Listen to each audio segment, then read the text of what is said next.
Stop spending money, start saving, live your dream life.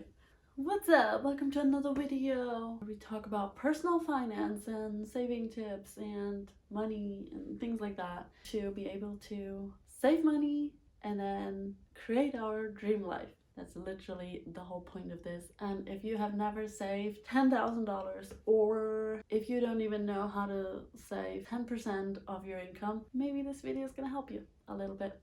So I'm 29 and I work a 9 to 5. I earn 3,000 francs per month and I'm able to save 50% of my income because of the 10 things that I do continually, which I will share with you in this video.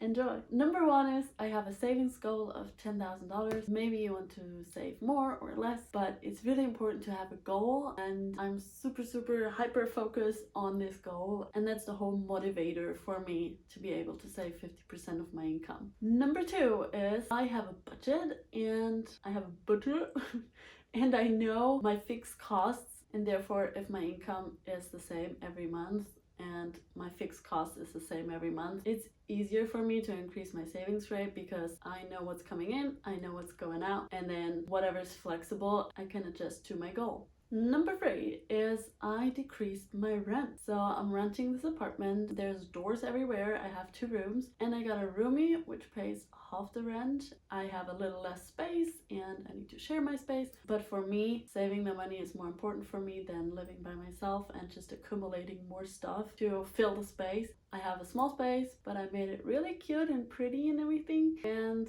I only pay half the rent. And if you have an apartment with an extra room, maybe you can rent it out, or maybe you can rent it out for just half a year or a whole year and be like, look, this is gonna help me save the amount of money that I want to save. And then it's also just a period of time. It's not going to be forever, but you know that your finances are more important at this moment than having your own space. For me, honestly, it's a huge difference to rent out this room than if I would not do it. Number 4, I cook everything myself at home. I cook meals at home, I eat at home. If I go to work, I usually try and bring a snack, or I just grab something from the bakery that's cheap, you know, and that gets me through the day until I can go home and make my own meal.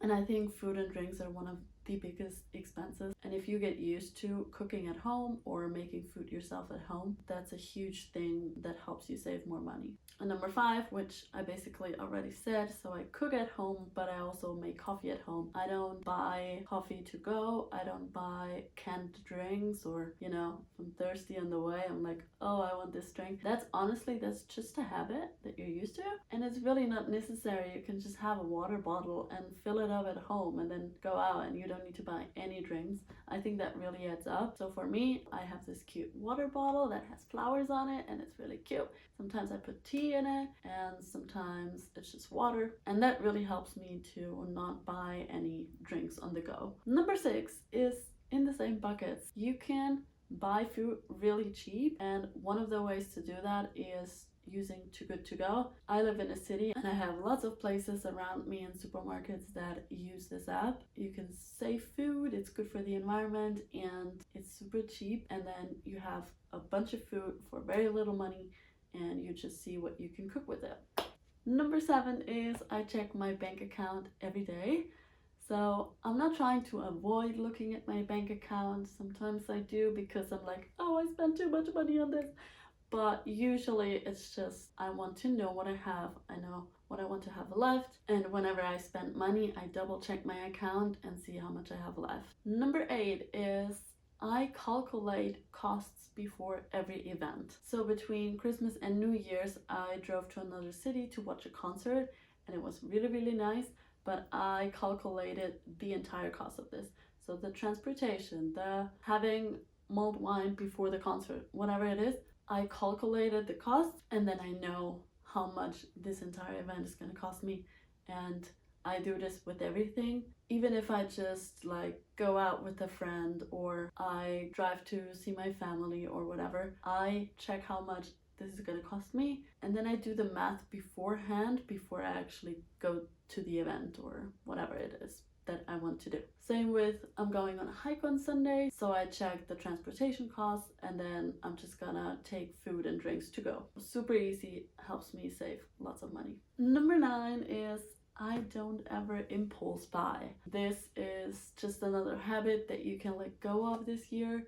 I think impulse buying is really just a coping mechanism, and if you find other coping mechanisms instead of this one, it's gonna save you shitloads of money. So if I ever see an ad or whatever I want to buy, or I see something spontaneously that I want to buy, I'm like, nope, we're not buying anything. We want to save money. So sometimes I just postpone the purchase, or I really just don't ever buy it, because impulse buying is a terrible way of spending your money, because usually you don't need the thing, and if you wait a couple days, you just realize that you don't need it at all. So stop impulse buying. It helps. Really helps. Okay, number 10. This is a big one because I think most people don't actually do this. I've been working through my money beliefs that I adapted from childhood. So whatever, your parents used to say things like money doesn't grow on trees, or talking bad about rich people, for example. Those are things, those are money habits and beliefs that are in your subconscious mind and really like deeply rooted in you. I think changing these can really change your money behaviors and habits. And so the way that you do this is first to ask yourself what money beliefs you have, and then rewriting them with the correct one.